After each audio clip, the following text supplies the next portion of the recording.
Hi குட்டீஸ், இன்றைக்கி உங்களுக்கு ஒரு அழகான கதை சொல்ல போகிறேன்.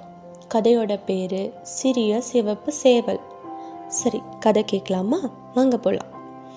ஒரு பண்ணையில் ஒரு சிறிய சிவப்பு சேவல் இருந்துச்சாம். அவங்களுக்கு 3 நண்பர்கள் இருந்தாங்களாம். ஒரு நண்பர் பூனை, இன்னொரு நண்பர் நாய், இன்னொரு நண்பர் குதிரையும் இருந்தாங்களாம்.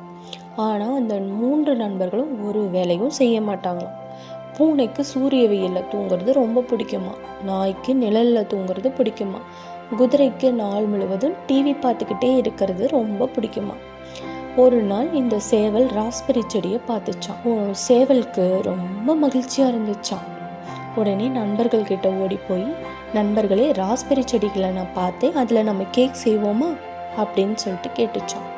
அதுக்கு நாய் தண்ணியை வாயில் விட்டுக்கிட்டே, அடடா அருமை அப்படின்னு சொல்லிச்சான். பூனை நாக்க நக்கிக்கிட்டே, எனக்கும் கேக் வேணும் அப்படின்னு சொல்லிச்சான். குதிரை வாலாட்டிக்கிட்டே, சூப்பர் ஐடியா அப்படின்னு சொல்லிச்சான். அப்படின்னா வாங்க, நம்ம ராஸ்பெரி பழங்களை போய் எடுத்துகிட்டு வரலாம் அப்படின்னு சேவல் சொல்லிச்சான். அதுக்கு நாய் இல்லை, நான் ரொம்ப பிஸின்னு நாய் சொல்லிச்சான். நான் இல்லைப்பா, நான் ரொம்ப சோர்வாக இருக்கேன் அப்படின்னு பூனை சொல்லிச்சான். நான் டிவி பார்க்கணும்ப்பா அப்படின்னு குதிரை சொல்லிச்சான். சரி, அப்போ நான் தனியாக போய் எடுத்துகிட்டு வரேன் அப்படின்னு சேவல் ராஸ்பெரி பழங்களை எடுத்துகிட்டு வந்துச்சான். மா, சர்க்கரை, பால், வெண்ணெய் வேணும், யாராவது உதவி செய்கிறீங்களா அப்படின்னு சேவல் கேட்டுச்சான். அதுக்கு மீண்டும் நாய் சொல்லிச்சான், நான் இல்லைப்பா அப்படின்னுச்சான். பூனையும் நான் வரலப்பா அப்படின்னு சொல்லிச்சான். குதிரையும் நான் வரலப்பா அப்படின்னு சொல்லிச்சான். சரி, அப்போ நானே செய்துட்டேன் அப்படின்னு சொல்லிட்டு சேவல் ஒரு பேண்ட்ரியில் மா, சர்க்கரை எல்லாத்தையும் சேர்த்து ஒரு குளிர்சாதன பெட்டியில் பாலும் வெண்ணையும் எடுத்தாலாம். எல்லாத்தையும் போட்டு ஒரு பெரிய பாத்திரத்தில் போட்டாலாம். இப்போ ஒரு கேக் மாவை வச்சு கலக்கினதுக்கப்புறம் யார் உதவுறீங்க அப்படின்னு சொல்லி சேவல் கேட்டுச்சான். நான் வரலப்பா அப்படின்னு நாயும் சொல்லிச்சான், பூனையும் சொல்லிச்சான், குதிரையும் சொல்லிச்சான். சரி, அப்போ நானே இதை செஞ்சிடுறேன் அப்படின்னு சேவல் அந்த மாவை மென்மையாக கலக்கிச்சான். அதில் ராஸ்பெரி பழங்களை போட்டு டின்னில் ஊற்றி அடுப்பில் வச்சுச்சான்.